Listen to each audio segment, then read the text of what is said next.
Greetings, the Django's audience. This is General CJG here, coming to you with a video that we've been having in mind doing for many months, especially in regards to recent news that have been happening in regards to the video game industry and the landscape. And it involves gaming preservation, and it's a topic that has been discussed in this past few years, past generations even, and we wanted to give our 2 cents on it. So join me here, of course, is, well, the Django himself. Yep. So I'm letting CJ lead this podcast or whatever it's called. So he's going to be leading it, and we're going to be talking about all the different topics during this discussion. Mm-hmm. Yep. But of course, we got somebody else here, so introduce yourself. And of course, the always fantastic and amazing Captain Henson, yo-ho, a pirate's life. Yes, indeed. Henson is a big advocate for game preservation, just like me and also the Django, so we had to bring him here. So, yep. So, with that said, let's get on with the discussion. So, let's just go quickly into our overall thoughts on why gaming preservation is something that we are very passionate on and we want to see get much better compared to other forms of media entertainment, like movies, books, comics, TV shows. Like, what are your overall thoughts, guys? Let's start with, I say, well, the Django, yeah, because it is his channel. So, you go first, Django. Well, before we do that, like, how do we define video game preservation exactly? Video game preservation, basically, for the video game companies, developers, then basically finding ways to bring their older games, their older titles into new modern platforms, or any ways that people can play them nowadays accessibly without relying on, the third party, or should I say pirating stuff, like actually officially when the game's being preserved for new audiences and for old audiences to play them nowadays easily and effortlessly on any platform that they have, whether it's PC or the latest consoles or the Switch, etc. That's what it is. Put it simply, easy access. Yes. Yeah. So I just wanted everyone to know that before we get into it, because maybe people are not even aware of this. So Okay. Okay, so I'm a proponent for, preservation in all forms. And in the case of video games, what makes this an interesting case is that for video games, in terms of just as they are released, they require specific hardware. Unlike, say, DVD, where you can play it on any DVD or Blu-ray 4K player. They're multi-generational, and something like, books. All you have to do is pick up and read it. And so for video games, you require specific hardware. But the thing is, unlike, say, a DVD player, even if you get a new model, it's still the same hardware. It still plays the same DVDs. The only upgrades you'll get is, a Blu-ray or 4K player, which play other kinds of DVDs. But at the end of the day, they can still play DVDs. But for video games, sometimes you'll get backwards compatibility, like one generation behind. Like, the Wii can play GameCube, the PS2 can play PS1.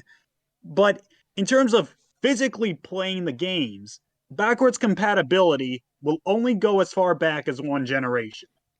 On the rare occasion, you'll get two, like in the original PS3 release. Or nowadays with Microsoft, of course, which they are fully proponent on that.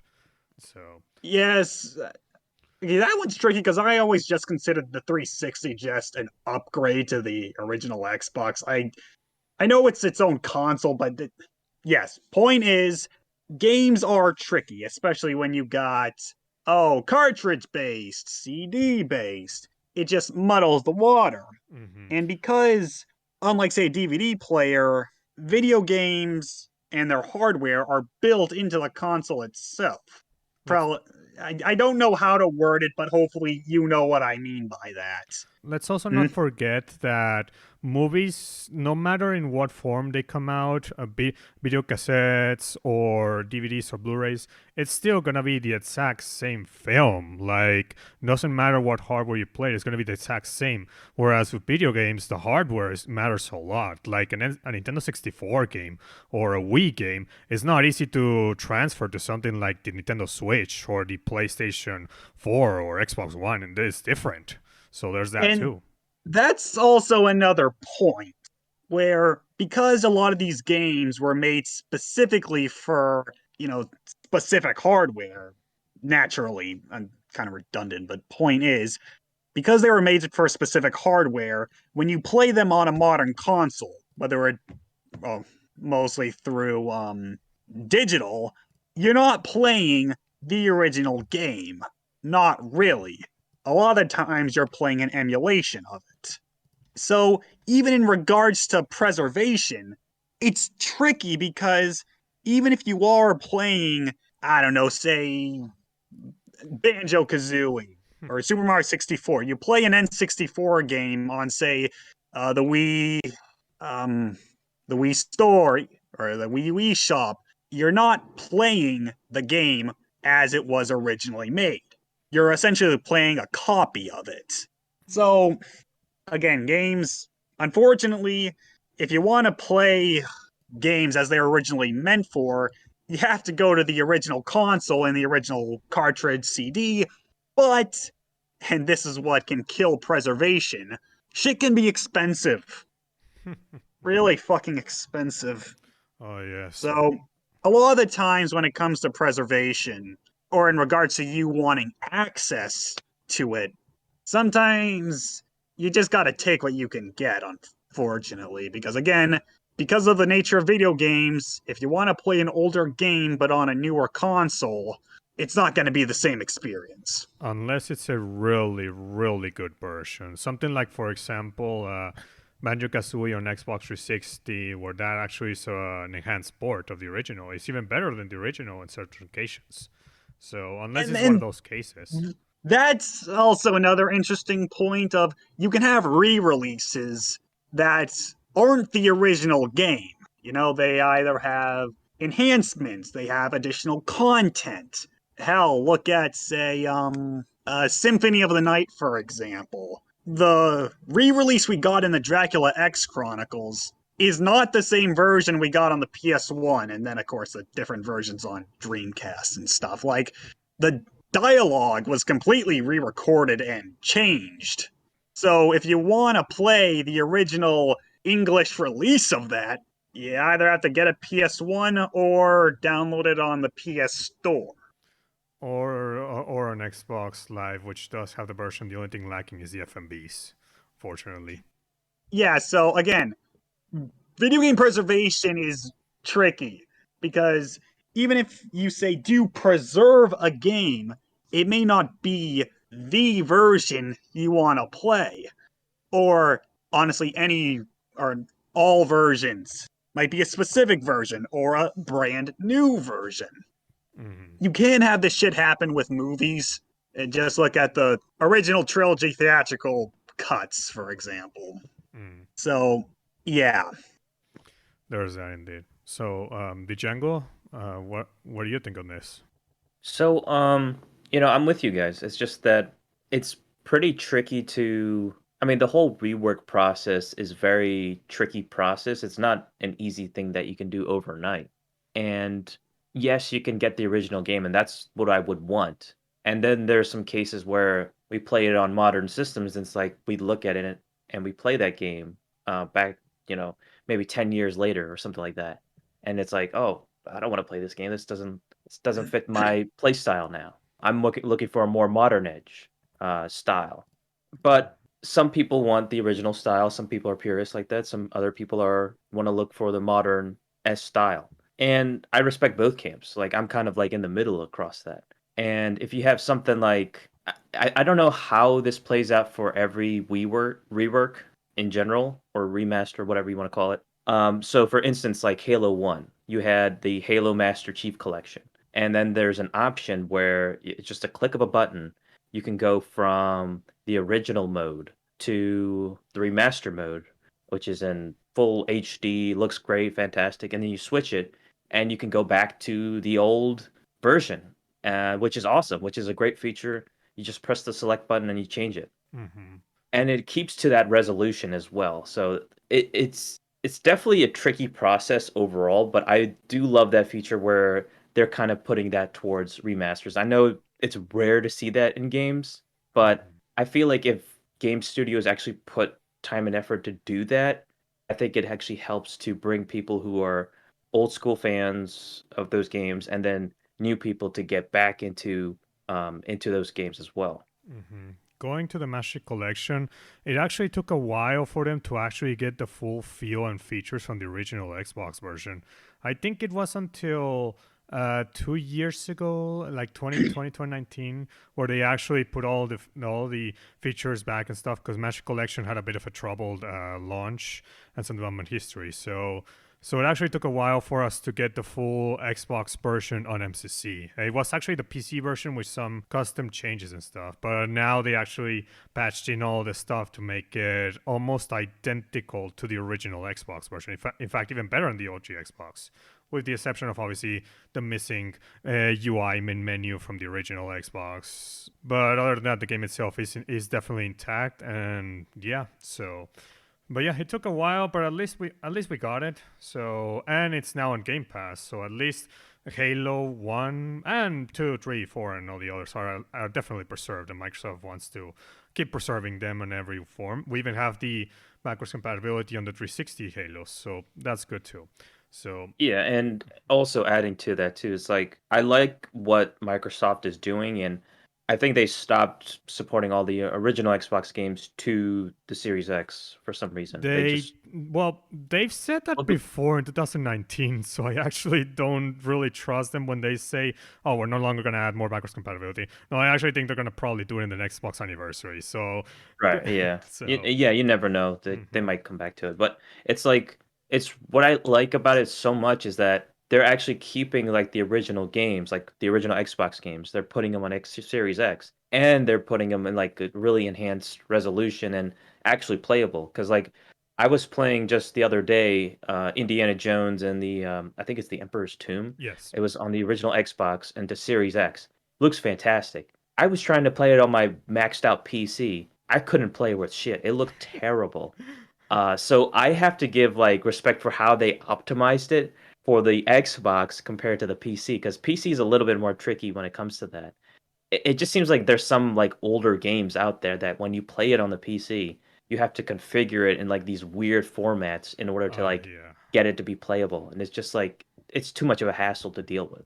Yeah, indeed, and we'll definitely touch more on backwards Yeah. compatibility in regards to current hardware. But yeah, in regards to there's certain games that just their PC versions, they're really good PC versions, and there's some that you have to fiddle with the settings in order to actually get it working. I've had some games where I had to do that, and like it's not as simple as with consoles where you just put the game and just play it, maybe install an update, but that's about it.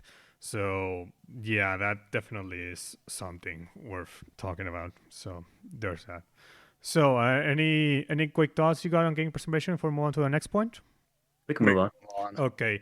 So next, while we do talk about wanting certain big games that we like Halo and Mario and others getting preserved, and definitely it should be preserved, there's unfortunately some games that are just stuck in the past for good. Like they'll never, ever be re-released.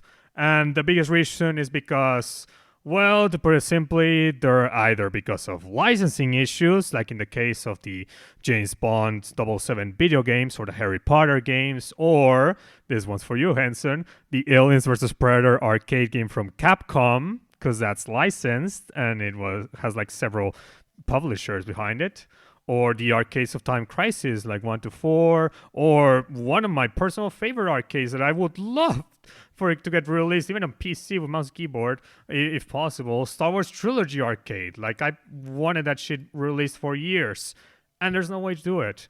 So like it's like playing those types of games is going to be impossible nowadays. Like it's just insane. Like can you guys think of any licensed games that will stay forever in where they came out? I mean, you pretty much listed a good amount, I think. I mean, with something like, the AVP Capcom game, the only way you can play that, or at least the only few ways you can play that, is emulation, and obviously an original cabinet, and I think there may be a portable version that's essentially a portable cabinet. I haven't done too much research, but the point is really the only feasible way to play it is through emulation. And Alien Predator, one of the biggest sci-fi franchises of all time, and yet that has a video game that you just can't play through official means. It's not the only game like that, but it's certainly a pain in the ass. Or hell, the Marvel games made, or at least produced by Activision, like, Jesus fucking Christ. Like, you have, honestly, I would say those games, or at least a good chunk of them, make up a lot of our childhoods. Mm-hmm. The first Ravensoft Spider-Man game, for me. Mm-hmm. And, or hell, what's even worse is a lot of those just buy them physically because none of those games, or at least most of them, are not what I would call expensive. They're cheap.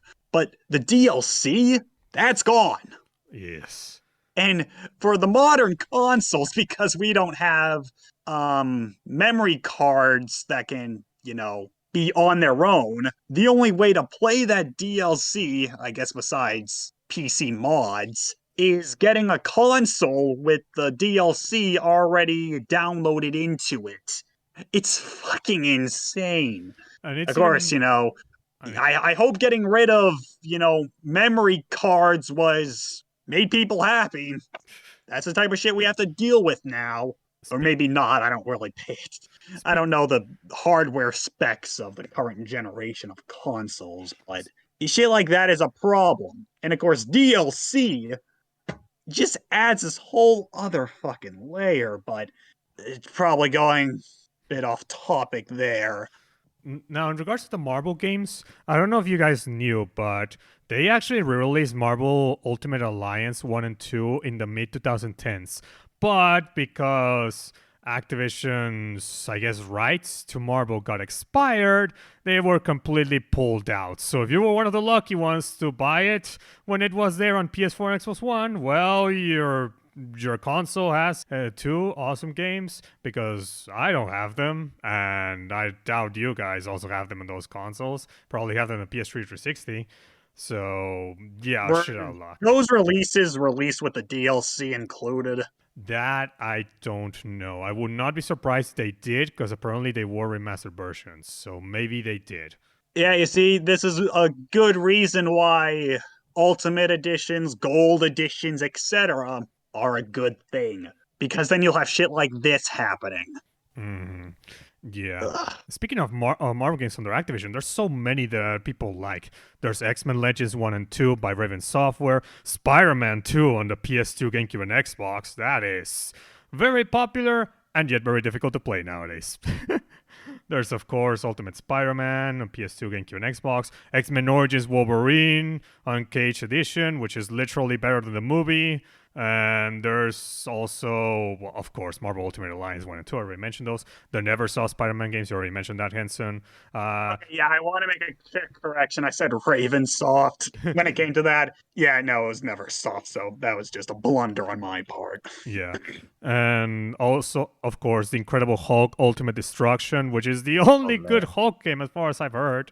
And that's There's another one. I think it's it was the one tied to the movie. That one was The decent 03 as well. one? Yeah, it was fine. The point is, I mean, honestly, I'd say all of them should have easy accessibility because, preservation of all things. But even like a small chunk of them, a lot of us, I'd say anybody watching this video, has played and loved at least one of them. Mm-hmm. And the fact that you can't play them on modern consoles through official means, anyways, that's a fucking problem. Especially when, right now, what's the biggest franchise in the world, unfortunately, the MCU. Mm-hmm. And of course, a lot of these games, mind you, were made before the MCU. Mm-hmm. So they hold that factor, like, Black Widow having a Russian accent. You have a piece of history right here. Mm-hmm. Oh, I also forgot the old Marvel vs. Capcom games. They also are nowhere to play nowadays. Oh boy. That sucks. And the Deadpool game, that too, the one came out in 2013, I believe, by High Moon Studios, also out. And the only Marvel vs. Capcom game is Marvel vs. Capcom Infinite, which is not even considered that good. So, yeah, there's that indeed. I And think there should be a way to like not only have it. I mean, what we're trying to say is like not only should there be a way just for physical means, like if you actually have the disc, and you should be able to plug it into modern systems. But the thing is, like the modern systems and the way this things are going right now is just it's all digital. Everything is digital, and yes, you have the disc drive as well, except for PS5 digital edition, whatever. The fact that we don't even have that also digitally as well, like just for any version of the game, it's kind of it sucks. I mean, you wish it would happen, but it's just like I don't know. It's just kind of messed up. yeah, and it's even more messed up when you consider that nowadays Marvel doesn't really give a shit about these old games. They only care about giving their license to Sony and Square Enix for making new games. Their older titles on their Activision, they don't want to release any of them. So, yeah, don't expect any of those old games being released at all. Won't happen. So, sucks, but that's what it is right now. Marvel only cares right now about giving their license to Sony and Square Enix. With Square Enix, has not come out that good, all of it. And Sony, well, definitely been doing great, but it's still not no excuse for not giving us at least some of the high-profile old Marvel games, Spider-Man 2 and all the others. But there's that too. And Marvel's not the only one. There's also some older DC games too that have not been released, and of course James Bond, Harry Potter, like any licensed game you can think of from the 90s, 80s, or even 2000s. Like they're stuck in those generations for good. They're never getting released. I would love to have 007 GoldenEye re-released. There's rumors that possibly it's going to come out this generation, but we'll see. But not just that, also 007 Nightfire, Everything or Nothing, like all of the 007 games that were published by EA and made by EA in those 2000 games, like most of them are good. And I would love to have those re-released. The World Is Not Enough on N64, also would love it re-released, but that one will never come out, not even on NSO, because of licensing issues. Like they're literally stuck in those generations. And sports games, well, those are definitely getting stuck in where they are, especially the good ones, because nowadays they're just absolute casino money milking machines to exploit with microtransactions and with expensive editions and shit, and being recycled copy paste garbages. Whereas back then they actually used to have more effort. The good sports games also stuck back in time because, again, licenses, and because the publishers, EA and 2K, they don't want to re-release them. They just want to keep them as buried as possible so they can sell their new shit. So, yep, even those are also stuck in the past. The only one that wins here, I guess, are the corporations for selling their new shit. So, that seems to be the thing. So, yeah. Anything else to mention on certain video games being stuck in older hardware? Oh. Okay, so next. Now, that's for licensed games, but what about games that are not licensed? And games that, well, they had like a physical, even a digital version, but they were online only, and they were completely delisted, probably forever. The examples I can think of are there's this one notable example that used to be delisted for a long time until Ubisoft brought it back. Scott Pilgrim versus the World. I don't know if you guys heard that one. Yep, I've heard of it. That apparently the game was delisted from Ubisoft. I think it was 2014, I remember. And until very recently did it finally come back. That was a lucky streak. But there's other games that are not so lucky. For example, Titanfall 1 just got delisted like a few months ago. because EA doesn't want to sell it. Now, they have it on EA Play, but you cannot buy the game anymore. You literally can only use it on EA Play, or you have the physical copy now. And thankfully, the DLC is free, so at least you can download that. So there's that. And then we go into those publishers that literally want to bury their past so much. Ugh, Konami. I don't know if you guys have heard of a certain demo called PT. The demo for Silent Hill, and how good that is. You cannot play that in official means. You can't even use the backwards compatibility in PS5, the PS4 backwards compatibility in PS5, because Konami straight up literally updated the shit to be unusable. They want nobody to play it except on their PS4s. Like, they are so petty with the PT demo that they just want it erased from existence. Like, that's how petty they are. And now they just do it with Metal Gear Solid 2 and 3 HD collection. Yes. Oh, and yeah, I'm showing some footage here about that collection, just so you can see. By the way, that's actually a very good version of those two games. And yeah, that's officially been delisted by Konami starting last month. Why? Well, they claim because apparently some cutscenes and historical events portrayed there caused problems. It's bullshit. They just want to completely delist the games because they want nothing with Hideo Kojima. Like, it's just petty, childish tantrums and rivalries that they have with Kojima. And now they want to delist his older games. They want to completely distance themselves. Like, it's just... Ugh, fuck Konami. Seriously, fuck Konami. So what do you guys have to say on this? I can go first. Pretty much said all I'd want to say. Fuck the corporations. Mm-hmm. Well, I'll say this. There is an entire website dedicated to delisted games. It's called delistedgames.com. And if you look at the list, holy fucking shit. Do you want to know how many games have been delisted? Do tell. 1,519. Yeah. Sounds right. Holy shit, that's so many games. Ace Combat 5, The Unsung War, Neo Geo games like 007 Legends, Quantum of Solace on PS3 360. God damn it, I used to have that game. I should have never sold it. Stupid me. And I'm sure... PC alone... Oh, Christ. Then again, I don't even know how many PC games would be on that list. Because, I mean, the thing with the PC is that, especially if you go back to early on in, PC's lifespan, just how many games would have just flown under the radar, where most people would have never heard of the games. Or hell, Flash. Flash is a good example. That ended a few years back. So now you have hundreds, if not thousands of Flash games that you just can't play. And that is, like, a Super Mario crossover is a good example. That's an amazing Flash game. Can't play that anymore. And I'm sure there are people who are trying to make an equivalent to Flash so we can play those games again. But as of right now, a lot of those games are just unplayable. And that fucking sucks on so many levels. I also have to mention Afterburner Climax, another arcade game that I played so much when I was younger, and I loved it. And literally recently, I just found out that it was re-released on Xbox 360 and PS3, and it literally got delisted until 2014. Fucking Christ that I never bought it on PS3 at that time, or even the 360, because god fucking damn it, should have fucking done it, because now the only way I can play that game is literally emulating it or arcades. That's another one that's stuck. And the Battlefield games, oh boy. So the original Battlefield 1942, Battlefield 2, and Battlefield 2142, there's literally no way to play those unless you have the physical copies or you just kept them. And of course, there's no online because GameSpy services were delisted.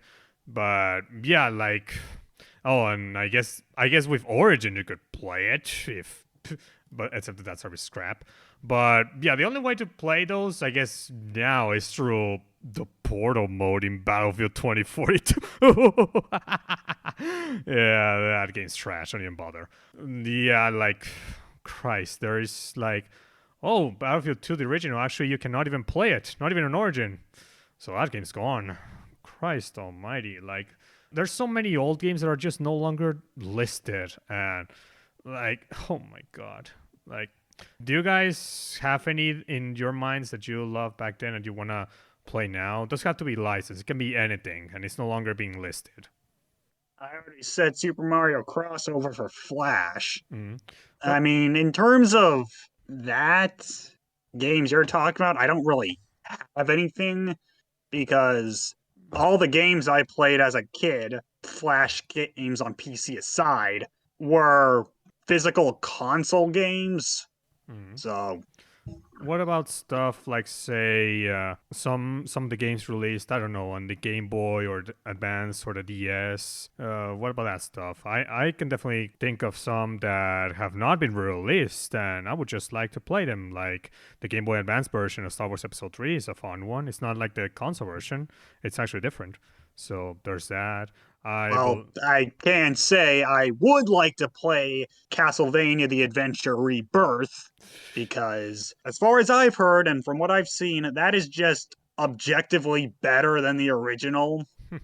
But because it was released on the Wii Shop, that just, you can't play it anymore through official means. And for whatever reason, I am shocked Konami hasn't done a Rebirth collection release because you had a few games with under that series. Contra got one, and a few other Konami owned properties got that treatment. Yeah. So that sucks. But then that goes into the larger thing of some Castlevania games, I'm sure, have very low chances of getting re-released.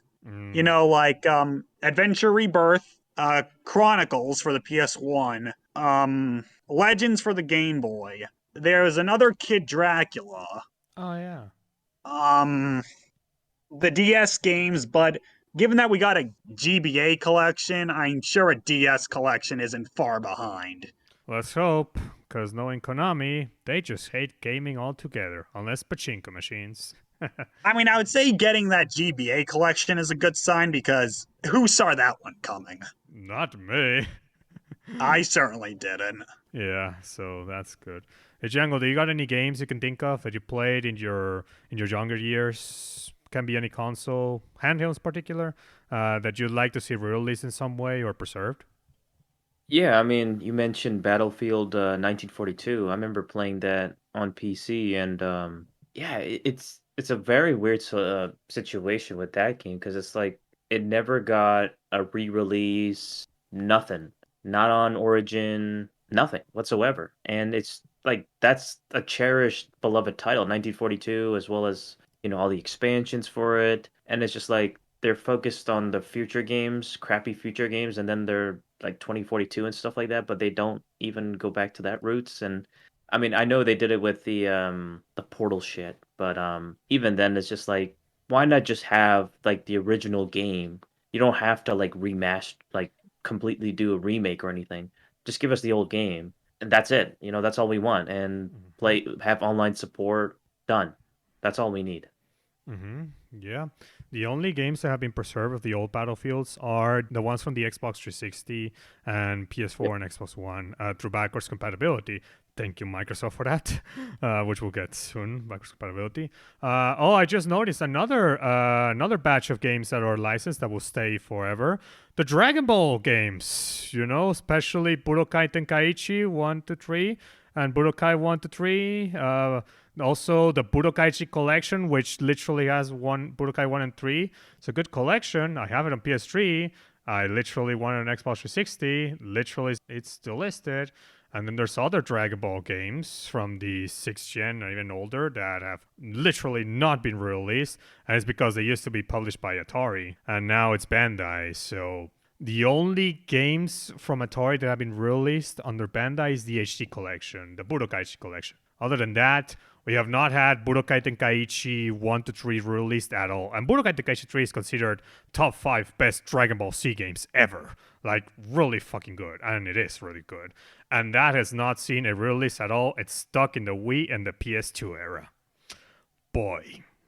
And I'm pretty sure you two are fans of Dragon Ball Z, so that probably stinks.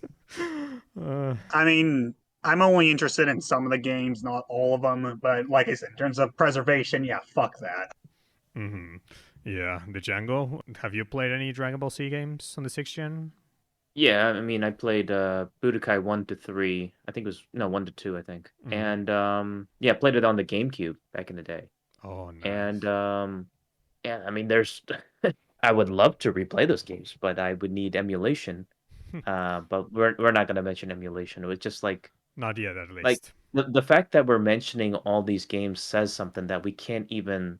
We need to have the actual platform, like the GameCube or something, and then have the actual game. But like, if you get those things, it's like you buy them online. They might go for like some ridiculous prices, especially the Oh, old yes. retro games. It's not affordable. Like you can't go through off the top of your head and go like, "Oh, I want this old retro game," and oh, it's selling for $200 or something. It's just like okay, and let me just go to emulation or something. But it's not the same thing. Mm-hmm.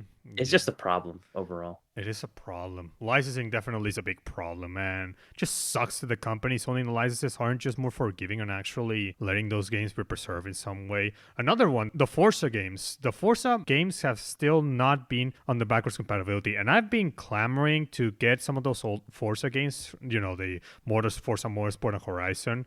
And Forza Horizon 2 and 3, well, you can play them Xbox One with physical media, and Forza Horizon 1, you can do it if you have the disc or digitally. Unfortunately, they're not being sold whatsoever, and it's because of the insane amount of car licenses that they have to go to. Like they have to go with like Mercedes or Audi, or like all of the car companies that are in the games. They have to literally approve all of them, otherwise they get into legal trouble. And it's terrible that literally we cannot play those unless you literally own those games and you own them both physically and digitally or one of the two. There's no way you can get them right now. Physical is your only way. Digital, they're gone. And I fortunately have Forza Motorsport 6 and Forza Horizon 1 because they were made free on Xbox Live Gold, so I got lucky there. But the other games, not so much. The only ones you can play right now are Forza Horizon 4 and 5. Motorsport 7 used to be on Game Pass and available, but it got delisted once Forza Horizon 5 came out. I assume because those car licenses are a bitch. Which also explains why Need for Speed games, the 6th gen ones, the ones many people like Underground 1, 2, Most Wanted, and Hot Pursuit 2, are also impossible to get nowadays. Well, and EA doesn't want to actually try to actually get them back, so there's that too. But yeah, it's a bitch. It's a problem. Oh Christ. So yeah, anything you guys want to mention, or shall we move on? Move on. Okay. Now, while we have mentioned that, yeah, it does not seem possible to buy these games on on current platforms, whether because they're delisted or no longer being sold through official means. One way that this could be, even if they're not being sold or even if they're not listed online, one way that at least we can mitigate this is through backwards compatibility. With the people that own the old physical versions of the games or even the digital versions, you can at least still play them. Like my case of Forza Horizon 1 and Motorsport 7, where at least I can still play them. So yeah, backwards compatibility is definitely a great way to preserve gaming in modern platforms. But how has backwards compatibility been handled in this past few generations? Who wants to mention it? Well, as someone who prefers physical over digital, obviously that sucks. But, well, it's not great. But, General, as you have a more modern console, more modern than I have at this point, I'll let you take this. Okay, so first and foremost, I'll definitely say that so far the only big player that has done backwards compatibility right, and they've been trying their hardest to get as many games as possible, Microsoft. Right now, with any Xbox you can have, Xbox One, Xbox One X, Xbox Series S, Series X, whichever one, if you got the disc or the digital version, you can play the games that are on the official list, no problem. You can play Dead Space 1, 2, and 3. You can play the Halo games from the Xbox 360. You can play Dead or Alive 3 and 4 at last. Time Splitters 2 and Future Perfect, which I've wanted so badly. We can play Mortal Kombat 2011, the reboot. We can play all of the old Call of Duties from the Xbox 360, the good ones, before it became a money milking machine. We can play Battlefield, Bad Company 1, 2, Battlefield 3. we can play, like, there's so many games that we can now play thanks to backwards compatibility. Hell, so many Star Wars games are now from the Xbox era are available. The only one that's missing is Star Wars Obi-Wan, but that's not a big loss. So, but yeah, Yes, all games that you can't play on modern consoles is a loss, no matter the quality. That's true, yeah, but what I'm saying is that at least they focused on the ones that many people do like. So at least they definitely hear the people that, oh, these people want this game the most. They want this game. In fact, that's how we actually got the Call of Duty games. Knowing Activision, they don't give a shit about game preservation. So, but because the Call of Duty games weren't always on the top 10 most boarded games to be made backwards compatible, Microsoft had to put pressure on Activision to make them backwards compatible. And while it took a while, we did manage to get almost every single Xbox 360 Call of Duty game. So yeah, the voices from us, the customers, definitely matter. Like if we ask loud and clear, we can definitely get these games backwards compatible. So yeah, the only thing that sucks is that licensed games will be a bitch. But games that are not licensed, we can definitely at least still get them. And yeah, we've got so many games. So yeah, it's amazing. The Django, have you played any games through backwards compatibility? I know you mentioned Indiana Jones, but what others have you played? Oh yeah. I mean, the fact that Microsoft is even doing that is amazing to me because it's like in this day and age, you wouldn't think that's possible because it's like even having the modern consoles, if you have the Xbox One back when it came out, I don't think it even had backwards No, it didn't. compatibility. Came out 2 years later. Yeah, they actually did like an update or something, and then I think they like it was just kind of weird because it's like you couldn't even use your own disc for the Xbox 360 for the Xbox One. Mm-hmm. I think it's kind of changed with the Series X or something like that. Whatever. But what I'm trying to say is that the physical is slowly phasing out, but now it's the digital. And I think the fact that they're having generations for Xbox like original to Xbox Series X, which is like what, like 3 generations later, or 3, 4 generations, whatever it is, Mm-hmm. later. I mean, that says something. And I think if companies do that, that would be amazing. I mean, so far Nintendo is doing the polar opposite and charging ridiculous prices for it, Oh yes, which we'll get to later. and PlayStation is doing this. Fuck all. Yeah, it's just not enough. But I feel like the way that they're doing it is a good model for the future, and I think more companies should do that for sure. I just think that I think the pricing should change for some of these games because it's like I played Jedi Knight, Jedi Academy. Fortunately, I got it for free, but I think when I checked it online, It's $10. like if you wanted to buy the game, it's like $20 No, or it's $10. $30. Almost every OG Xbox game is $10. The only ones that go a bit higher are the Tom Clancy's Splinter Cell games for some reason. I guess Ubisoft's a bit greedy on that. Okay, I'll have to check that again because like I remember seeing like pretty crazy prices for like games I really wanted to play, and it's just like, I'm not sure about this. So there's that. But yeah, we have so many games: Crazy Taxi, Daytona USA, the arcade, several Castlevania games: Lords of Shadow 1, 2, Mirror of Fate, Symphony of the Night, the Xbox 360 version. I already mentioned Castlevania Chronicles. Like, Mm, actually, I think you can download that on the PlayStation Store.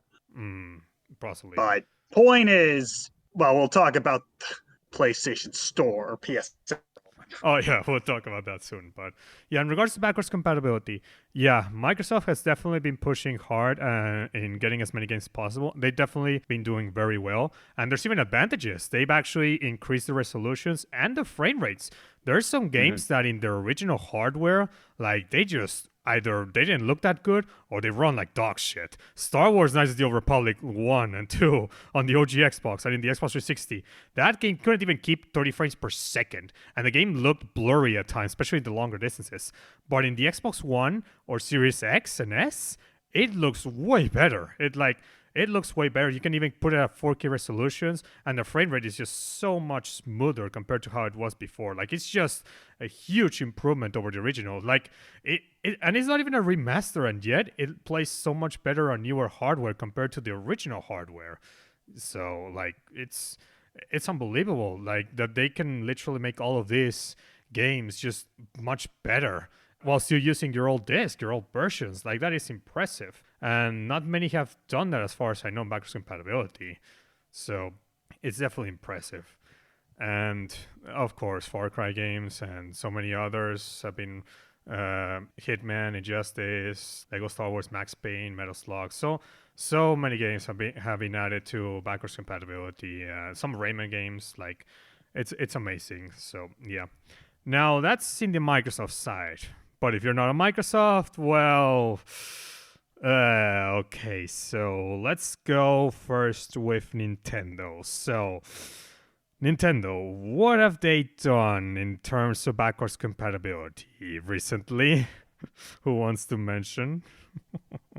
I'll let you do it. Okay. So with the Switch, we only have certain re-releases or ports of games they've been doing, particularly if they're ports of the Wii U or the Wii.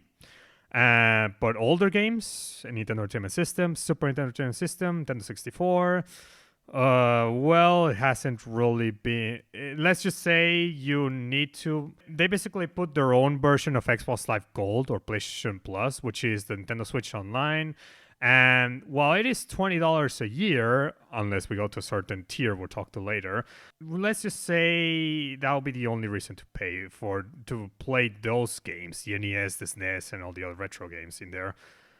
Because the service itself for multiplayer games and everything just sucks. There's not even voice chat or dedicated servers or any way to message your friends or anything like you can do on Xbox and PlayStation. Like, service is trash.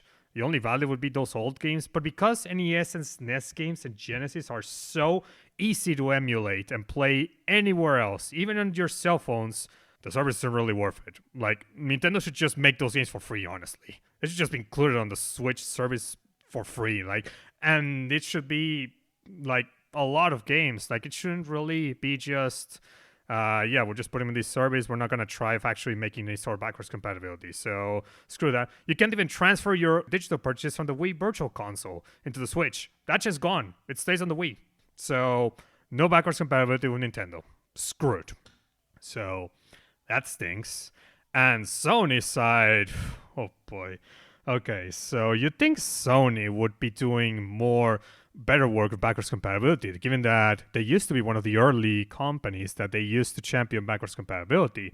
Pretty sure you guys remember the PlayStation 2. If you had a PlayStation 2, you pretty much owned the PlayStation 1, because the way that console pretty much run PS1 games was almost like actually playing a PS1. Like, it was pretty much pitch perfect backwards compatibility.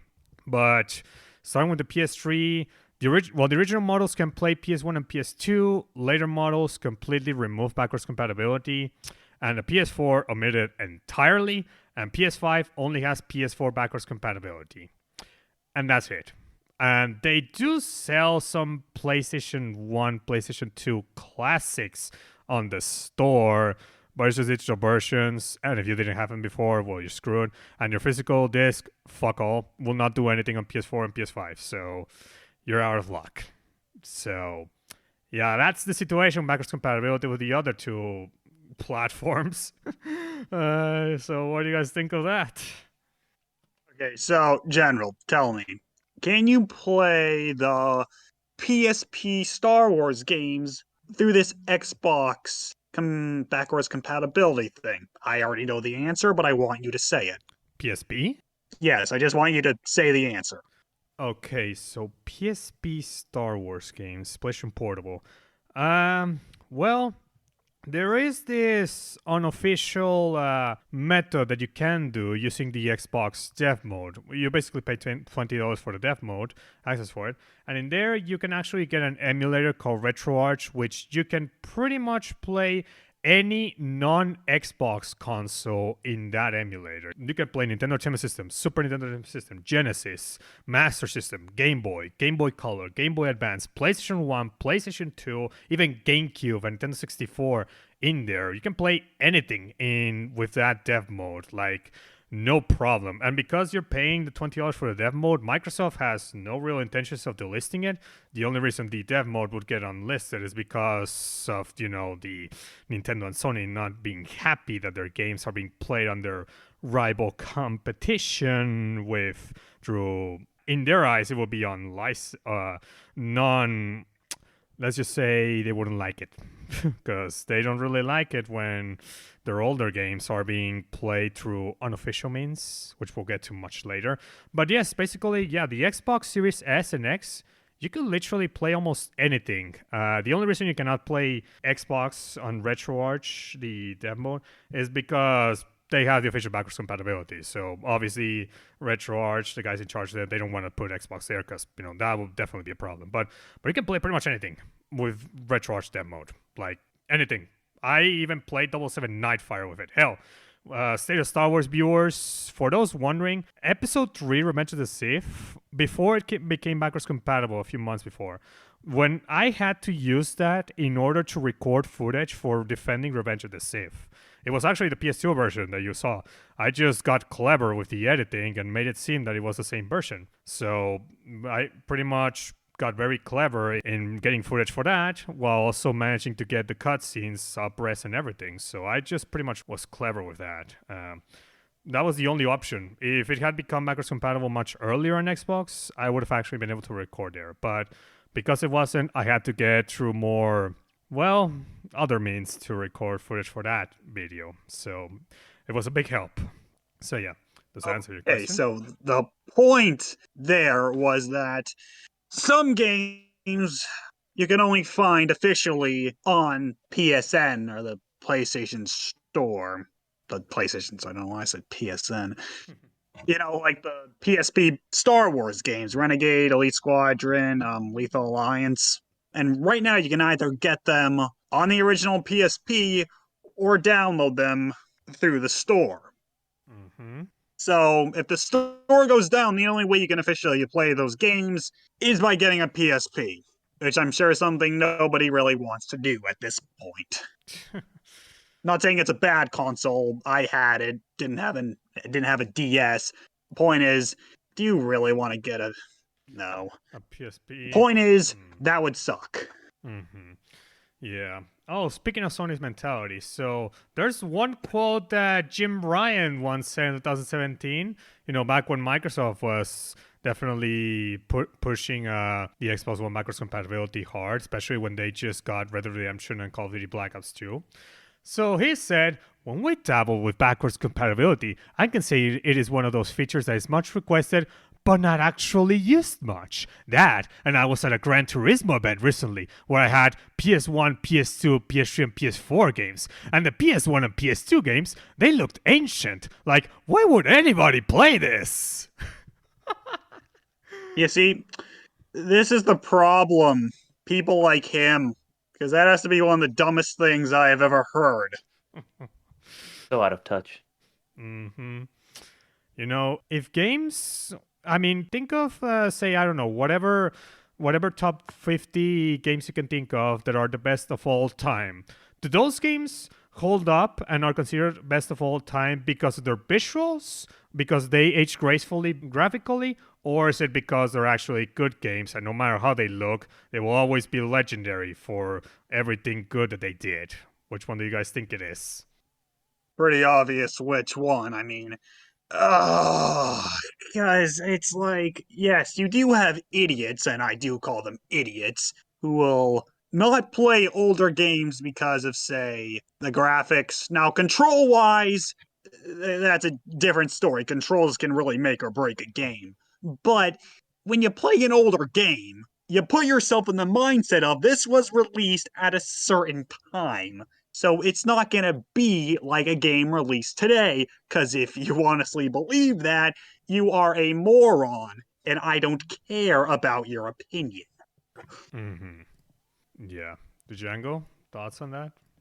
Yeah, you guys are right. I don't have to add anything. Now, speaking in regards to Sony and I guess their commitment to game preservation, shall we get into what Sony tried to do a few months ago? Yes. Okay, so for those unaware, there was something that Sony tried to do, failed, but we'll get to why it failed. So they wanted to completely delist every single PlayStation 3, PSP, and PS Vita game from their stores. Officially, they wanted to. Like, they wanted to completely shut all down. You'll be unable to purchase the games anymore. You cannot purchase their DLC. You cannot you will be unable to purchase anything. You'd have to literally have the games already purchased if you would even want them. So they wanted to completely delete everything. Just straight up take it down. Similar to how Nintendo took down the Wii shops. Well, Sony wanted to do that with the PS3, PSP, and PS Vita. Why? Because apparently they just wanted PS4 and PS5. So, yeah. What do you guys think of that? Anger, annoyance, etc. Okay, the Django, what do you think? It's just it's so obvious. Just put it on the store and have it playable on, PlayStation 4, PlayStation 5. I mean, just end of story. But they don't want to put in the work or effort to actually put these games out. It just blows my mind. Mm-hmm. Yeah. Yes, and that definitely kickstarted a big discussion on game preservation for obvious reasons, because there's many PS3 games, especially exclusive ones, like Metal Gear Solid 4 and the infamous games. They're just stuck at the PS3. They haven't seen any sort of re-release or anything in these years. And Metal Gear Solid 4, I doubt it will ever get re-released. Konami doesn't give a shit. So yeah, and the infamous games, I mean, they could be released by Insomniac Games if they want it, or Sucker Punch Games, I should say. But they haven't seemed to have any interest in it because they're making new games. And yeah, if the stores went down, well, there will be no way to get those games officially other than physical copies if they're not expensive. So yeah. Now the reason why this move did not end well is because there were rumors that they were going to do this, and then they confirmed it that they were going to delete the stores. A lot of people absolutely hate it, and they pretty much drew all sorts of backlash at Sony. Even developers of the PSP and PS Vita games, yes, there's people that actually are still making games for those consoles. Yeah, they were like, what is this? You didn't give us a heads up. What is this, Sony? What are you doing? So many people were throwing shit at Sony, and they literally were like, okay, we fucked up. We're not gonna delist the games anymore. No, they're still gonna be up. Don't you worry. We're not delisting anything on October 2021. It's fine. It's cool. Don't worry. We made a mistake.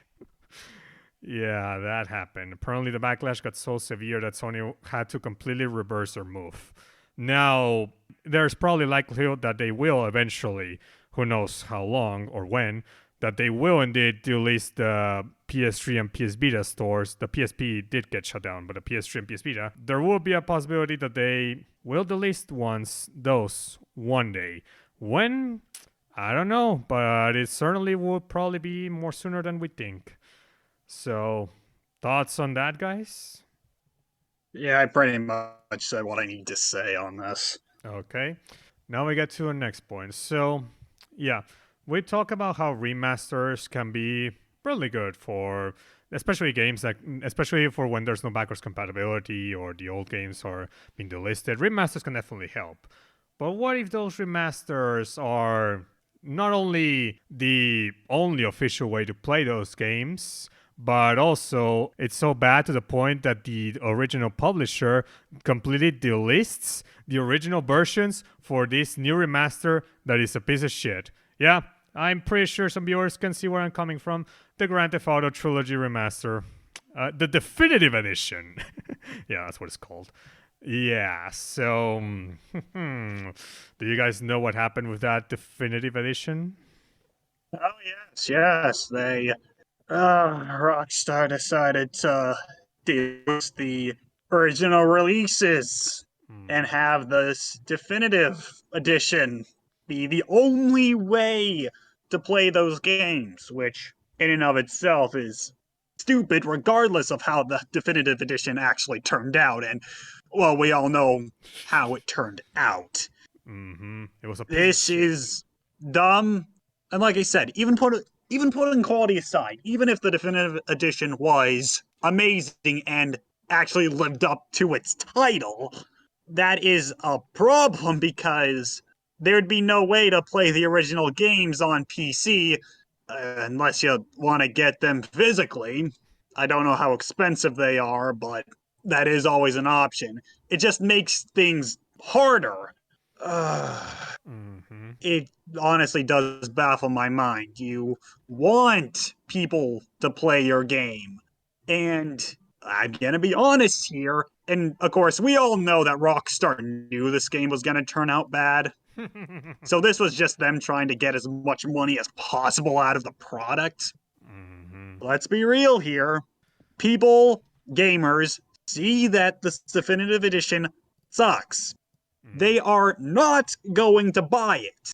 They are going to, and I know this is going to be crazy, emulate it. Yep. So, shit like this just proves that companies are, or can be, really fucking incompetent, and why piracy is actually not such a bad thing. Because you know what? At least you have an easy way to play the 3D trilogy. Sure, it's not official, and it's not physical, which, in my opinion, sucks. But given the fact that if you support this release, you are supporting bad business practices and decision making, I would say it is worth it. Because, goddamn, they fucked up royally. They knew they fucked up royally, and so they tried to do the scummiest thing they could possibly do. Like, what the hell? Oh, and also taking down the mods. Yeah, fuck you. Mods are a fan's way of showing their love for something. And it's insane that they would essentially give the fans the middle finger. Rockstar, go fuck yourselves. Yeah. The Django, got any thoughts? I mean, they're just playing off people's nostalgia when they come out with these remasters. And this is, I mean, at this point, you can't, if you don't already know, don't trust gaming developers. I mean, if you haven't known already, I mean, this should be it right now. Yeah. Just, especially Take-Two, they've done a lot of scummy stuff, especially with GTA 5 and shark cards and all this other garbage on there, and not even releasing like single player content. They've been focusing on multiplayer because hey, that's where the money is. So I mean, they're getting like billions off of this shit like almost every year, practically, with these shark cards and GTA 5, and you know, they're probably going to do the same thing with Red Dead Redemption 2. I wouldn't be surprised. They're actually letting the Red Dead Redemption 2 online to die because it's not generating nearly enough money as the GTA 5, and a lot of people are actually frustrated with that. Yeah, it's just like people just. I remember playing Red Dead Redemption 1 online, and that was a lot of fun. And it just seems like they're just taking the heart and soul of those games and just being like, hey, we're just gonna just find ways to charge you and not give you really anything at all. So you find your own ways to have fun. And it's just like, no, that's not how it works. Like, you have to actually put in the effort to do this. But that's a topic for another discussion. Well, actually, even if we do find our own ways to have fun, guess what? Take-Two doesn't care. They're just gonna remove the mods and all the other stuff that we want to do. Like, fun fact, before the definitive edition came out, Take-Two was taking down all sorts of mods for GTA 3, Vice City, and San Andreas PC versions. All sorts of mods, especially those that improved the graphics and the visuals and performance. Why? Oh, because they had in mind making the definitive edition. And now there's signs that they're doing it with GTA 4. They're still removing mods of GTA 4 because supposedly there's gonna be a definitive edition of GTA 4 coming out sometime later. Yeah, it seems that they're repeating what they did with the definitive edition. I don't think they've learned much from their mistakes. Even if they did give us the PC versions of GTA 3 by City and San Andreas, but only in the Rockstar launcher. You cannot actually buy them on Steam anymore. Damn you, fucking Rockstar Take-Two. Damn it. So, yeah, but basically, yeah, they're still going at it with removing mods. And they're doing it with GTA 4, so that is making a lot of people skeptical because they have absolutely no faith whatsoever that GTA 4 remaster is going to be any good. In fact, I have no faith whatsoever that I literally, like, once I heard about the GTA 4 mods being taken down, I immediately went and bought GTA 4, the 360 version on the store because they'll delist it eventually, just they did with the others. So that's why I just straight up went quickly and bought it. Because holy freaking shit, I literally do not want to lose the best version of GTA 4 right now, which is the Xbox 360 through Xbox Series X. Like, My God. And by the way, they actually did delist Grand Theft Auto San Andreas from the Xbox Marketplace and PlayStation, even if it was a mobile version turned console port. Yeah, even that they delisted. They literally wanted the Definitive Edition to be the only thing that you could play the PS2 GTA games, which. Oh my God. Christ. Fuck you, Take-Two. Fuck you, Rockstar. This is. Any thoughts you guys want to say on this? No, well, I pretty much said what I would want to with this. The Django? I got nothing. Okay, so yeah, middle finger to you, Rockstar and Take-Two. So there's that. Now we get into Nintendo and the Switch Online. Yeah, we had to get into detail with this because, okay, out of the three console manufacturers, Nintendo, Sony, Microsoft, which one do you guys think has the longest and biggest library of classic games stored within their vaults or whatever you want to call it? Which Pretty one? obvious. What you're segueing to, it's a Nintendo. Yep, Nintendo. They've had the longest history. In fact, Nintendo single-handedly saved the video game industry in 1985 with the NES. Yeah, Sega did some stuff, the Master System, but the NES is the real deal when it came out. So they have the longest history, and they have so many games that people nowadays want to play. Super Mario Brothers, the original. Super Mario Brothers 2, 3, hell, both versions. Super Mario Brothers 2, Lost Levels and the North America. Super Mario Brothers 3, Super Mario World, Legend of Zelda, the original, Link to the Past, Metroid, Super Metroid, Metroid 2, the original, the old Pokemon games. So many games they have.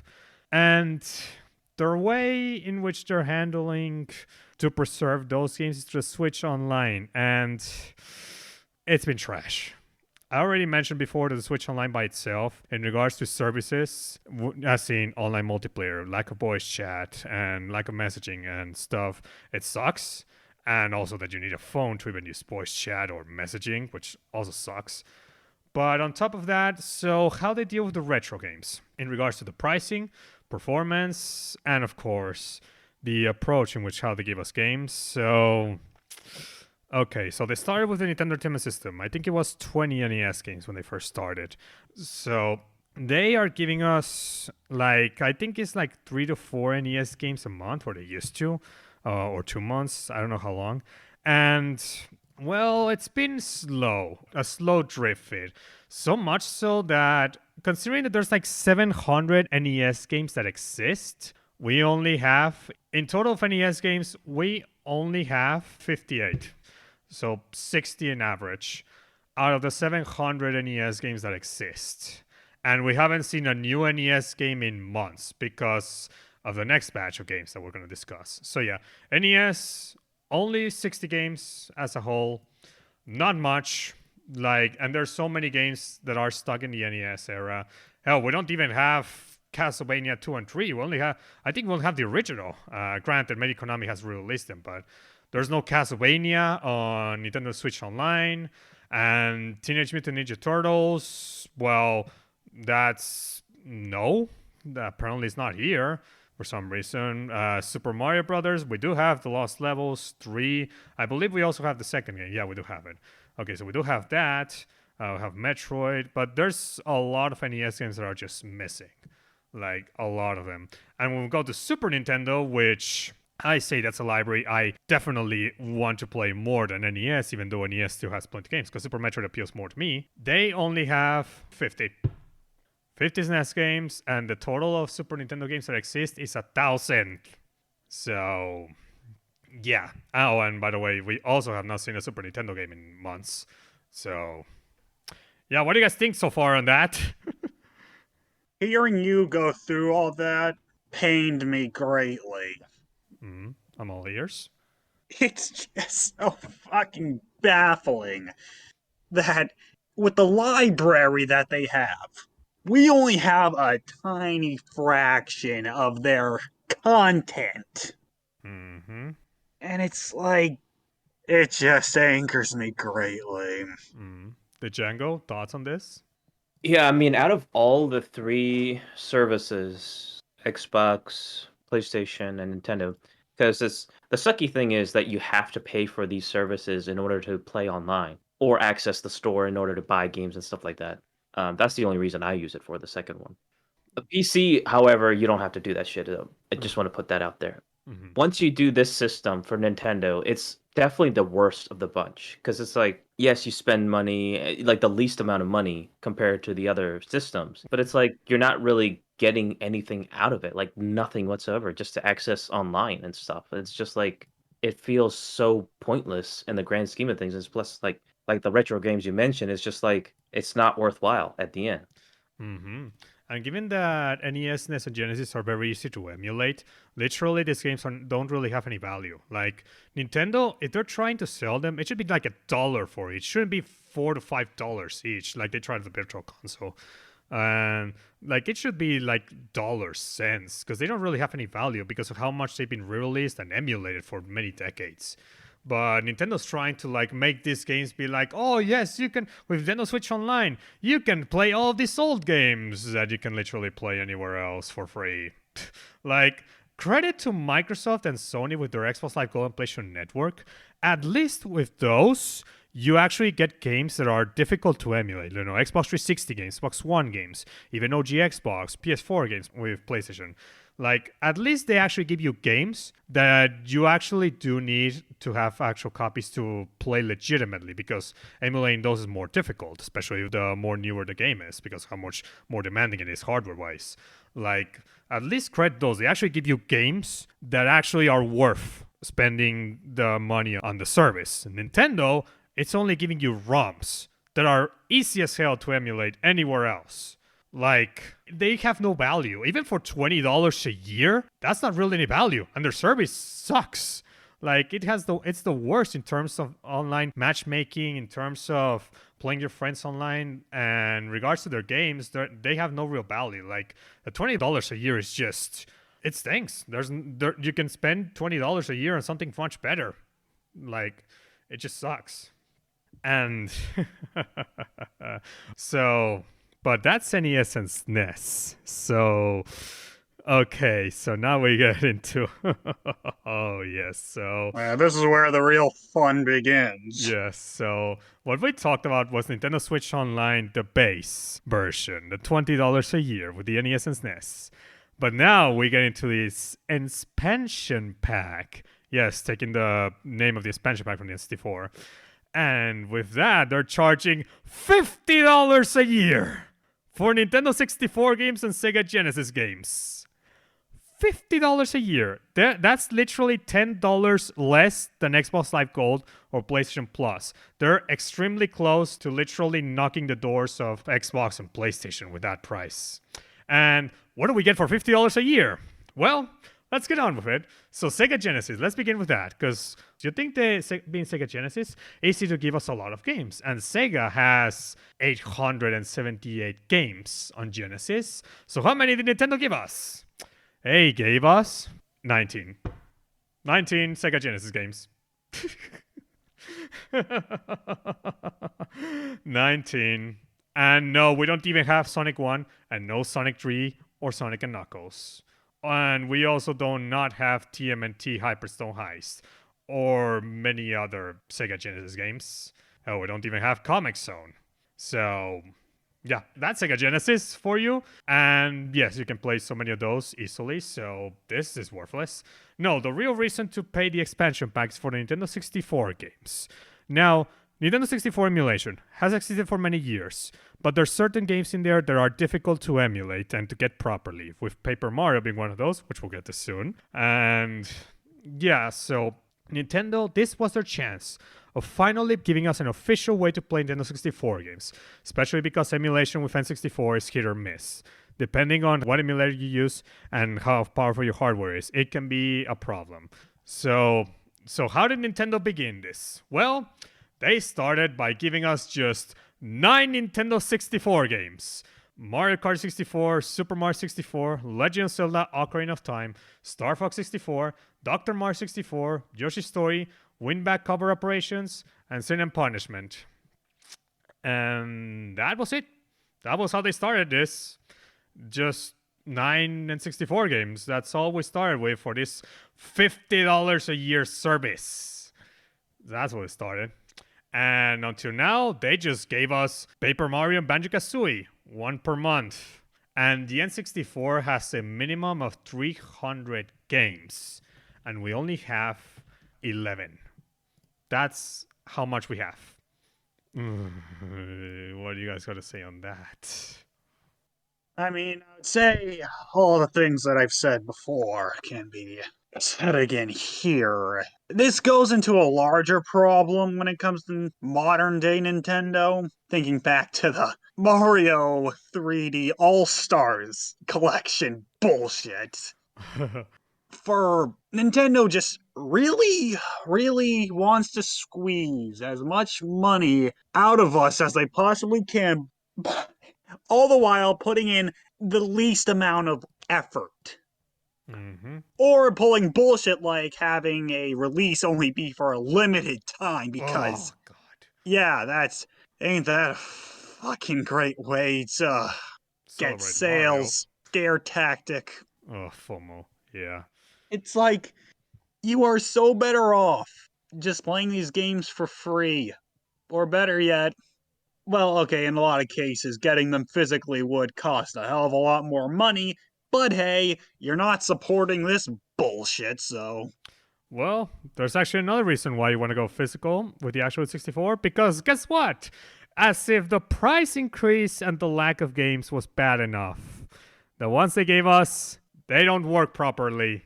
And they're actually worse than even the N64 games on the Virtual Console from the Wii. Yes, they're worse than even their previous methods of selling us N64 games. So let's go through some of them, shall we? So first and foremost, every single game has an artificial increase in input lag, with Legend of Zelda Ocarina of Time being the biggest offender where you can literally feel it. Yes, it has more input delay than even playing N64 through RetroTink on a new TV. Hell, it has more input delay than even freaking Project 64 playing on the Xbox Series X. That's how bad it is. The input lag literally is so much higher than any other way you can play that game. And same goes for other games as well. Super Mario 64, it actually has more input lag on NSO than it did even in the Super Mario 3D All-Stars collection. Yeah, this is actually worse than 3D All-Stars. My God, they somehow did it with that. So yeah, all these games have extra input lag, even playing it with the Joy-Cons attached to the portable screen of the Switch. Yep, literally have extra input lag. And as if that was bad enough, then there's certain games that have frame rate issues that were never present in the original, with Star Fox 64 and Yoshi's Story being the biggest offenders, Yoshi's Story in particular. That game is 60 FPS, and somehow, in some occasions, it actually dips in frame rate, which, not cool, was not there in the original, and no other emulator suffers from that problem. And Paper Mario also suffers from frame rate problems, in particular when you use the pause screen to switch from screens. Yeah, it actually goes from 30 FPS to 15 frames per second every time you switch page. Yeah, that's cool. And then, of course, the extremely stupid decision of not adding custom controller mappings. It's a really, the only controller mapping available is the one Nintendo gave us. And it's just so fucking terrible to use. Some of the C buttons are literally, okay, you guys know how a Nintendo 64 controller works, right? You've seen it online, you've seen it in person, right? Yes, it's not a great controller. Okay. Well, would you guys imagine how Nintendo tried to how they tried to map this one? So, okay. So with the Switch Joy-Cons, they decided that the left joystick, they wanted it to be the main joystick itself, the one that controls the character and stuff. And the D-pad, they wanted it to be the left Joy-Con D-pad. But the C buttons, well, they decided that only the left and the bottom C buttons are used on the Y and the X button. On the Y and the X buttons. The A and B buttons of the Nintendo 64 is mapped. They're literally mapped into the A and B buttons of the Joy-Cons. Like, literally. So it's A and B with the Joy-Cons, and the Y and the X as two C buttons, the two yellow ones. And if you want to use the other C buttons, you have to click CR, and that way you actually can somehow transform all of the face buttons, the A and B, into the other C buttons missing.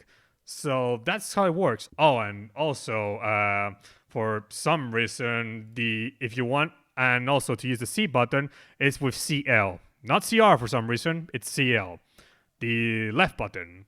And those that have played N64 games know that the L button was rarely used.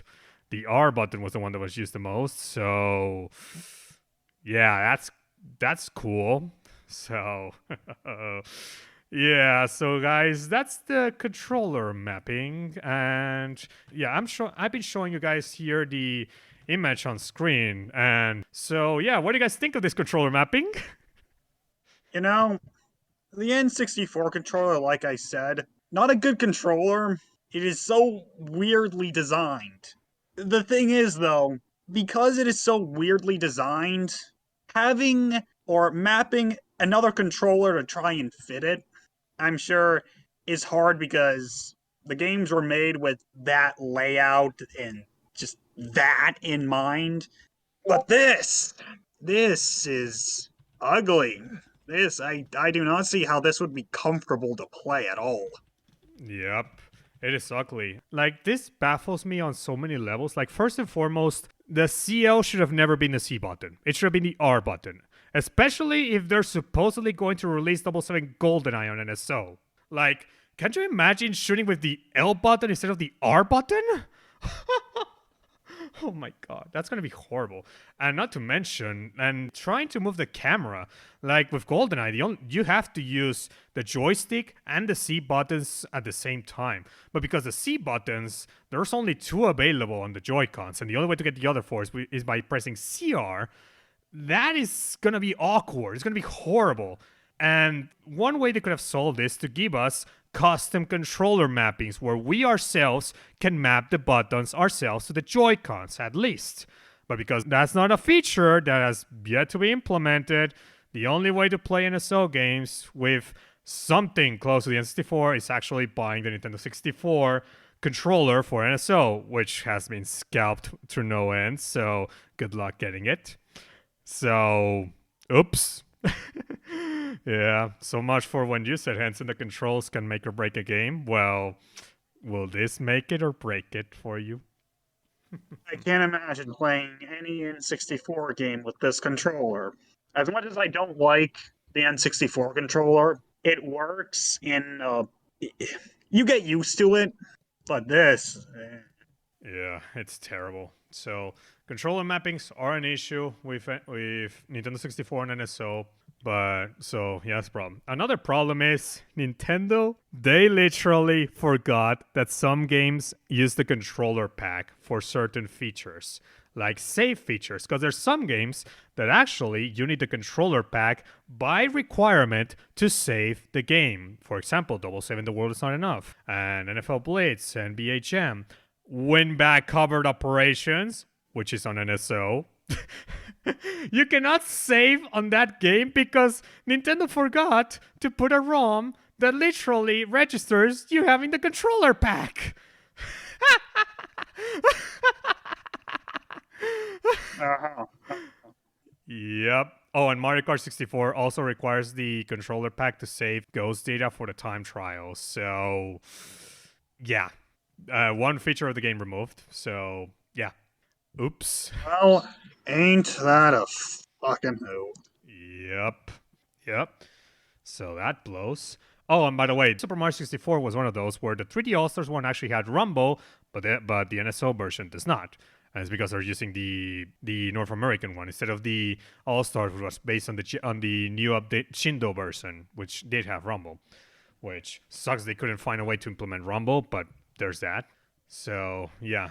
There's those problems with NSO. And there's one more problem. Paper Mario. So, I had a friend that's told me that he was considering buying Nintendo Switch Online because they were giving us Paper Mario, Banjo-Kazooie, and several other games that he wanted. And that emulating Paper Mario is a bitch in emulators. That always there's going to be a visual glitch or a problem to emulate that game. And that if Nintendo managed to emulate the game properly and it will have no issues, then he might consider buying it. Well, oops, not only do the main menu, the pause screen, run at 15 frames per second whenever you use it, not only that, but the game actually crashes. It crashes at the most random intervals, in particular when you lose to boss battles, in particular the General Guy boss battle. I think it's halfway into the game. And when it crashes, there's actually a chance that you can lose your save file. Yep, you can actually lose your save file in Paper Mario, and that never happened in the original. So the only way to save in that game is to using the NSO's save point system, because saving the old-fashioned way is just not possible in Paper Mario, because it's gonna crash and it's gonna delete your save file. Awesome. Just awesome. Yep. So that goes out the window. Yep. And there's also a problem that affects every single N64 game in this NSO. Because all of them are using the emulator that Super Mario 3D All-Stars used for Super Mario 64, they pretty much put that emulator in use for every single N64 game on NSO. All of them. But unfortunately, that emulator does not cope well with fog rendering. And there are certain games where fog is just improperly used, that it just is broken or it doesn't work. Legend of Zelda Ocarina of Time is the biggest example of this. There's been plenty of images showcasing how the fog is just all over the screen, and any specific portion that has specific fog to it, like for example the room where you fight Dark Link, that fog is just gone. And the fog where in the beginning of Kokiri Forest is also broken. It's actually everywhere. You can even see the Deku tree once you go out of your house, whereas in the original you actually couldn't. So that's also broken. And the fog is an issue that happens in every single N64 game on NSO. Even Mario Kart 64's Choco Mountain also has the fog broken as well. It doesn't work. So yeah, apparently fog is straight up broken on NSO. And if they added games like Turok 64 in here, which they won't because it's on NSO, but if they did, that game's fog would not work at all. It'd be broken. Oh, and Perfect Dark as well. So yeah, lots of issues with the Nintendo 64. And all of this for $50 a year. Oh, and by the way, there's no way to actually pay less per month. With the basic Switch Online, you could actually pay like, I believe it's $4, $5 a month, $3 a month. But with the expansion pack, you have to pay the $50 a year by default. There's no way to actually pay less for it. Just the $50 to play in 64 and Genesis games. Yep. So, yeah. That's what's going on with Nintendo 64. And they announced that Majora's Mask is coming out in February, which already red flags for me because Ocarina of Time is the one that was affected the most in NSO. The fog rendering issues, the inherent input lag, and reflections in water just straight up being broken. Like it's just like, and Majora's Mask coming out next month. Like, I literally think the input lag and the fog rendering and all the other issues that Ocarina of Time has, they're gonna be in Majora's Mask. Just be ready for it. They're gonna be there. Like, it will be, and the same 20 frames per second that is on NSO will also be there because they just couldn't get it on 30 for some reason, making the game look even more dated than it actually is. Good job there, Nintendo. Seriously, we should have just gotten the 3DS version. But oh well. So yeah, that's the state with Nintendo Switch Online, guys. So what do you think? I've already said my piece. Fuck Nintendo. You know, I once was a supporter of Nintendo, and then in recent years, just, no, not anymore. To quote one of the greatest movies of all time, the spark is out. There's that in there. The Django, what do you think? Overall, a fucking mess. Just don't even bother with that. Just play whatever game on Nintendo Switch and just avoid this shit like the plague. Don't even buy into the online service, to be honest. It's that redundant of a service. Just Stick to anything else but that. Mm-hmm. That's what I myself am doing, and I hope others do it too. So yeah. Now, some people have actually data mined this Switch Online, and they found that apparently we're getting 38 Nintendo 64 games by the end of the service, as in total. So just 38 Nintendo 64 games, and that's it. Out of the 393 and 64 games, that's all we're getting. I know there's some that are licensed, which are going to be difficult to get, especially the sports games. But come on, why can't they get other games? Like seriously, they could be getting, I don't know, like there's so many N64 games that I can think of that they could be getting. Maybe Bomberman 64 they could get it, or Body Harvest, or Blast Corps, or Chameleon Twist, or the Cruis'n USA series. Like there's several they could still get, even if they're licensed. But so far from what we've seen with the data mine and stuff, it doesn't seem that we're going to be getting any of those games. We're only going to be getting mostly first-party Nintendo stuff and some rare games. Probably Diddy Kong Racing and Donkey Kong 64 will be there. So who knows? Supposedly GoldenEye is coming for NSO.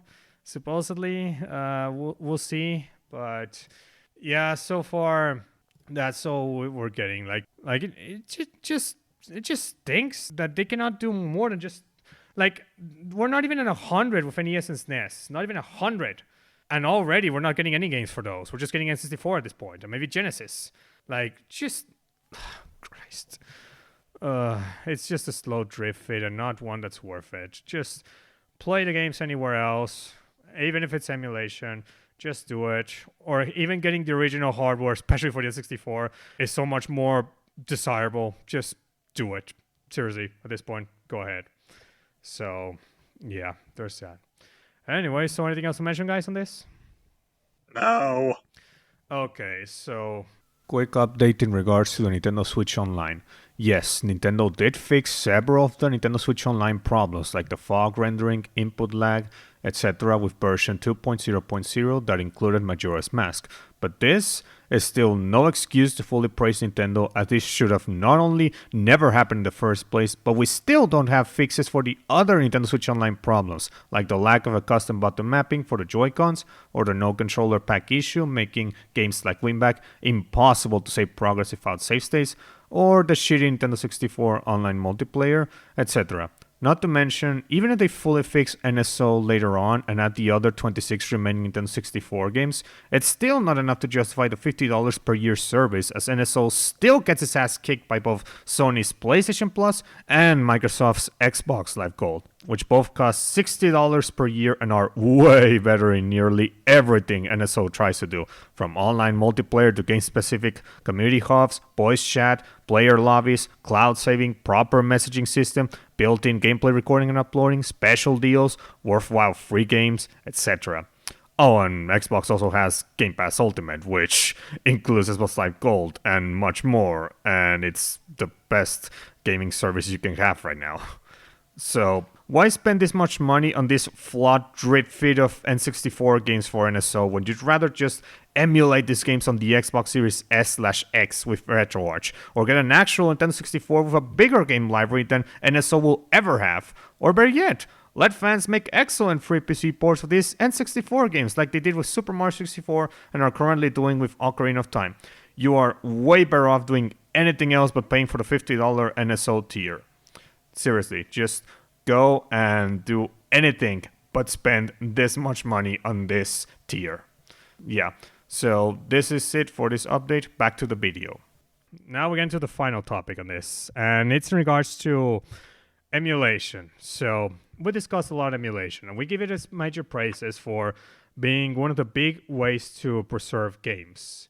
But unfortunately, not many companies see it as a positive. The only one that sees it as a positive is Microsoft, Phil Spencer. But Nintendo and Sony, no, they don't see it as positive at all. So what do you guys got to say in regards to emulation and the war between the gaming companies in regards to that front? I mean, I think I've pretty much said all I want to say in regards to emulation. It's Nintendo especially can be iffy spacing on the story. Oh, yeah, now I remember.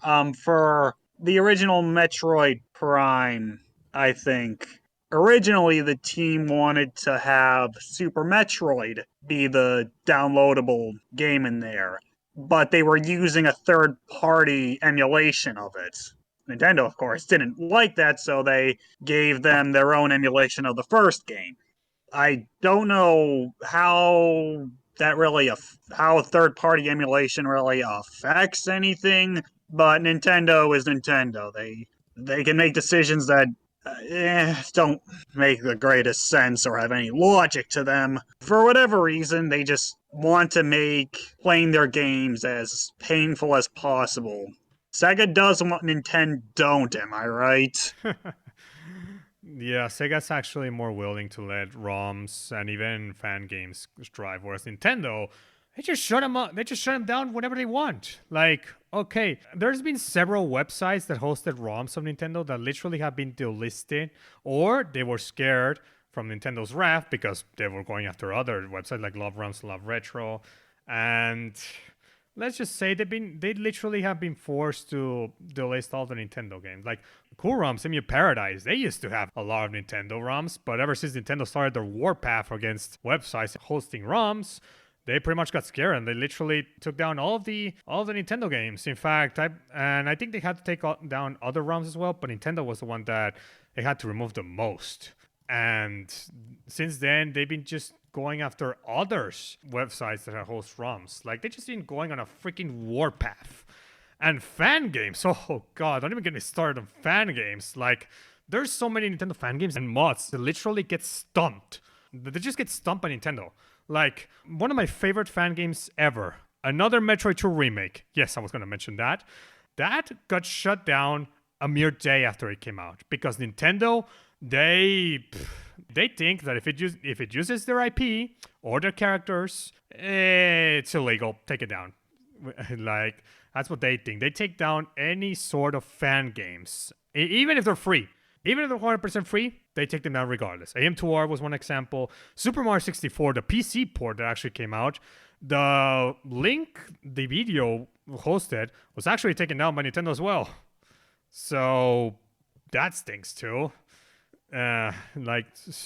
There's so many fan-made projects Nintendo has just taken down because they're so stuck in the 80s and 90s with their draconian stance in regards to their own franchises. Like it's like going off of that point, there is a fan. I don't know if it's a complete recreation, but for those in the Sonic community, there's this project called Sonic Project 06, which is essentially I don't know if it's recreating everything from the ground up, but it's essentially acting as a enhanced PC port of Sonic 06. And not only that, it's adding in a bunch of cut content back into the game. It's also adding quality of life stuff. I would recommend looking it up.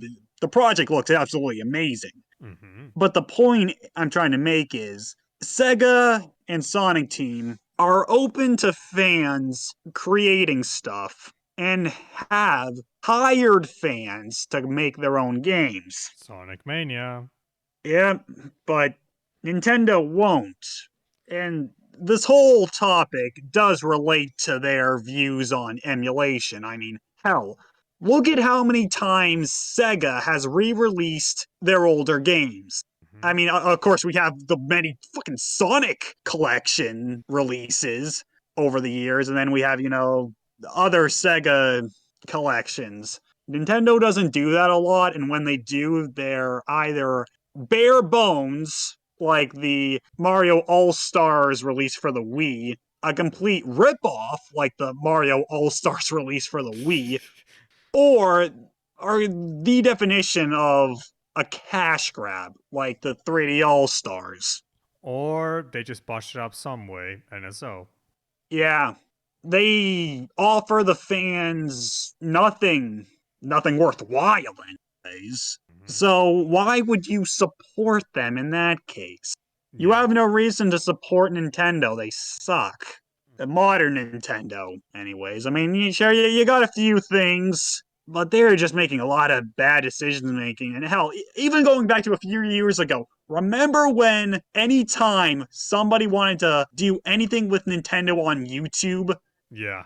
their videos were copyright stricken to hell and back. Oh, yes. Like, if you wanted to make a walkthrough of a Nintendo game, you had to pray that Nintendo didn't just take that shit down. Of course, they've lightened up on it, but the fact that it was ever a problem in the first place, it speaks for itself. That should never have been an issue, but it was. And even with their online stores, remember when the Wii Shop and eShop were, good? Yeah. They were good. They weren't perfect, but you know what? In terms of the library of games and the prices, they were good. I mean, if they had sales like Steam does, that would have been great. But overall, nice. Like, you can buy pretty much the entire Metroid library on the Wii U. Yes. You can't do that on the Switch. It's like, they release Dread, the first 2D Metroid game. Okay, we had Samus Returns, but that was a remake. The first original 2D Metroid game in like 19 years. Yeah. almost 2 decades. And if you wanted to play, or if you wanted easy access to the rest of the mainline games, you're fucked. I mean, I still have my Wii U, and also a 3DS, so I was able to download those games. And I actually have the original Game Boy Advance copies of Metroid Fusion Zero Mission. Super Metroid, I had to play it through emulators for it. As for Metroid Original, well, there is an NES version including Zero Mission, so there's that. Metroid 2, I have it on the 3DS, but I played more as remakes instead. So, yeah, so I definitely have the copies for it. Yeah, the only reason I don't have the copies right now, besides the NES release, is because, well, I wanted to play these games as soon as possible, and I did not feel like spending the money on getting them physically and also getting a GBA right now. I eventually, but not right now. The point is, you have such an easy moneymaker right there. Releasing all the mainline Metroid games on the Switch, and you don't. And also, another thing, Nintendo has been really bad when it comes to. I know we're past backwards compatibility, but I'll bring it up here because it relates. GameCube games. Oh, yes. You couldn't. Yeah. GameCube games are kind of screwed. I mean, for the Wii, yeah, they could play GameCube games. Can't play GameCube games on the Wii U. And they didn't offer any GameCube games on the eShop. And Switch, no, they don't. Mm-mm. And who knows if they ever will. And those games can be really fucking expensive. Oh, yes. Paper Mario Thousand Year Door, it goes for like, I believe, from $50 to even $100 right now. Smash Brothers Melee is like 50 to 60 bucks. Oh, God. So, the point in all of this, when it comes to emulation, both official and unofficial, Nintendo can blow me. And speaking of Nintendo understands on emulation, so I don't know if you knew this, Henson, but Nintendo, they used to have a link to their website in regards to legal information about copyrights, emulators, and ROMs.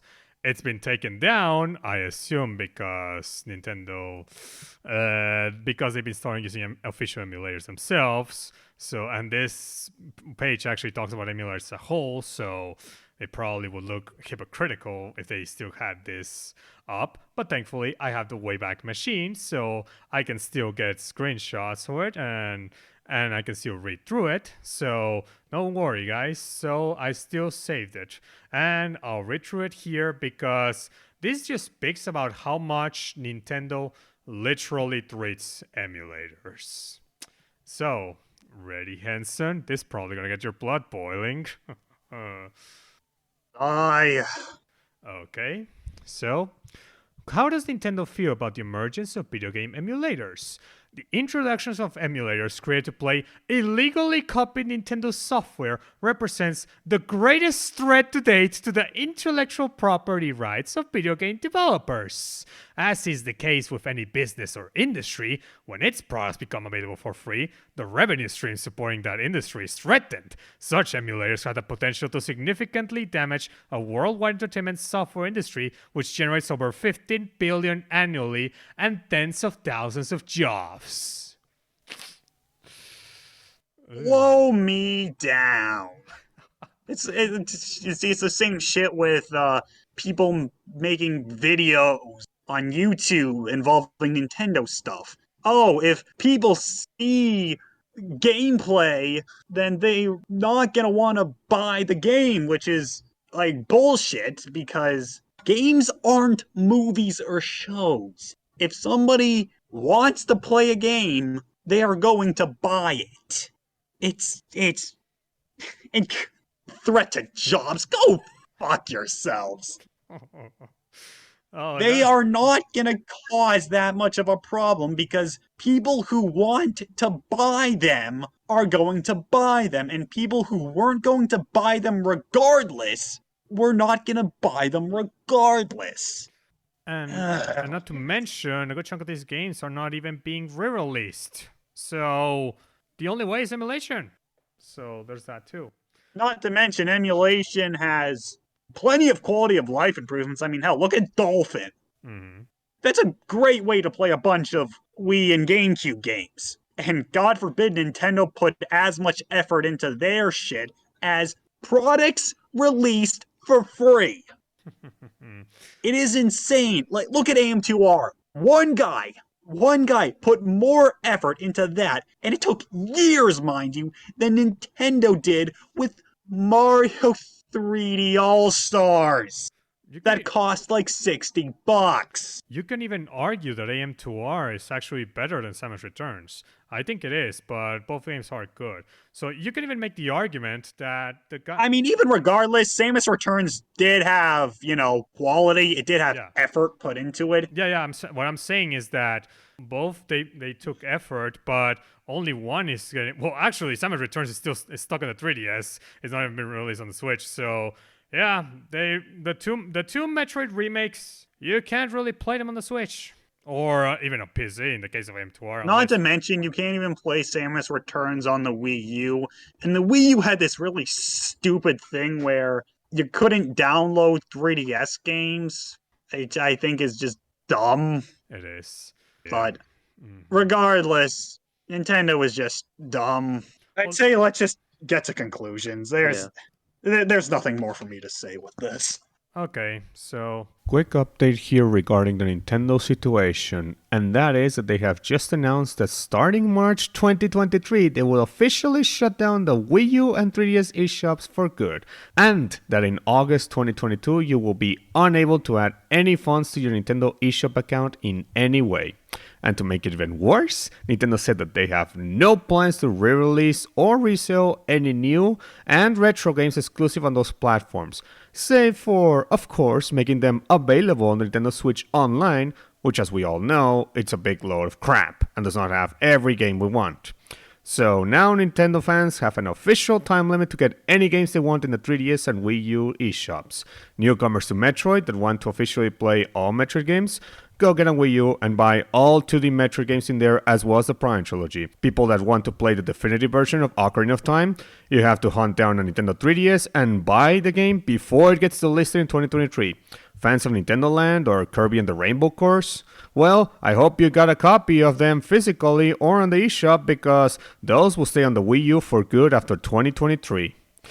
This stinks. Fuck Nintendo for doing this, especially after Sony had tried to announce that they would shut down the PS3, PSP, and PS Vita stores. I don't know what made them think this would go well for them. Oh, god damn it. Well, I guess this is 1 point for emulation, so there's that. Anyway, so this is the bit of news that had to be added here to this video at the last minute. So yeah, now back to the conclusion. Let's just get into the conclusion in regards to all of this. So guys, what do you think? Well, I have said before that preservation is the most important thing And honestly, I'd say it's the most important thing we can do as a society regarding everything. And it pains me to see that video game preservation is in the state it's in. There are certainly good things, but it's not where it should be. And the fact that the best way to play pretty much just about every game ever is through unofficial emulation is a problem. And the fact that unofficial emulation can actually put more effort into the releases than the official copyright holders, that's a problem. And these companies can make the most illogical decisions ever, which make you question whether or not they even want your money or not. Nintendo has fallen from grace. Modern gaming sucks, and I will gladly stick with retro, even if it has to be through unofficial means. Also, physical media forever. Okay, is that it? Yes. Okay. In my case, well, gaming preservation is way more difficult than it is for preserving movies, TV shows, comics, books, any other media, music too. And it's just one that I just wish more companies had the same mindset that Microsoft, Phil Spencer have of actually trying to preserve them. Because seriously, like we really need more. We really need more older games available. Like we really need like to preserve the history of gaming. We just shouldn't just let it go, just be history, nothing but history. Like history does not preserve. Like no, we should have people actually play those games, relive them, even if it's with modern releases or backwards compatibility or any means. We really need to play these games in some way. Like there shouldn't be it shouldn't be really this difficult for game preservation so badly. Like we really need like more. We need more ways to preserve games, especially the older games. And I wish licensed games weren't such a bitch to preserve, but that's where we live in. So yeah, that's that's what I gotta say. So yeah, that's my conclusion. The Django? Yeah, I'm with you guys. Overall, we have to rely on game companies to hopefully make some more remakes and remasters at this point. Not fully trust them, but I love the role that Microsoft is putting with these older games, putting out these old original Xbox 360 games, Xbox One games on their platforms. I think it's great, and hopefully for more in the future. Mm-hmm. Oh, I forgot to mention that now that Microsoft purchased Activision, we could actually see way more games from the Activision's library being put on backwards compatibility or even being re-released now. So that's actually a bit positive in regards to because Activision they don't give a shit about preserving their older games. The only reason the Call of Duty games are backwards compatible is because Microsoft had to pressure them. So now that Microsoft is gonna own Activision by 2023, we could actually see way more of Activision's older games and IPs that they have being either resurrected or re-released in some way, from King's Quest to the older Diablo games, the older Warcraft games, so many others. Like there's just more brighter future for preservation, at least in the Activision side and Microsoft side. So yeah, there's that too. Forgot to add that. So yeah, that's it. So yeah, and that's all we got to say on gaming preservation, and hope you guys either enjoyed the video or found it insightful or worthy of discussion. Definitely worthy of discussion, because game preservation is a topic that needs to be discussed more and more as time goes on. And we need to have game preservation be a big thing. So yeah, and with that said, well, this is General CJG, and well, we're signing off. Bye bye. Bye.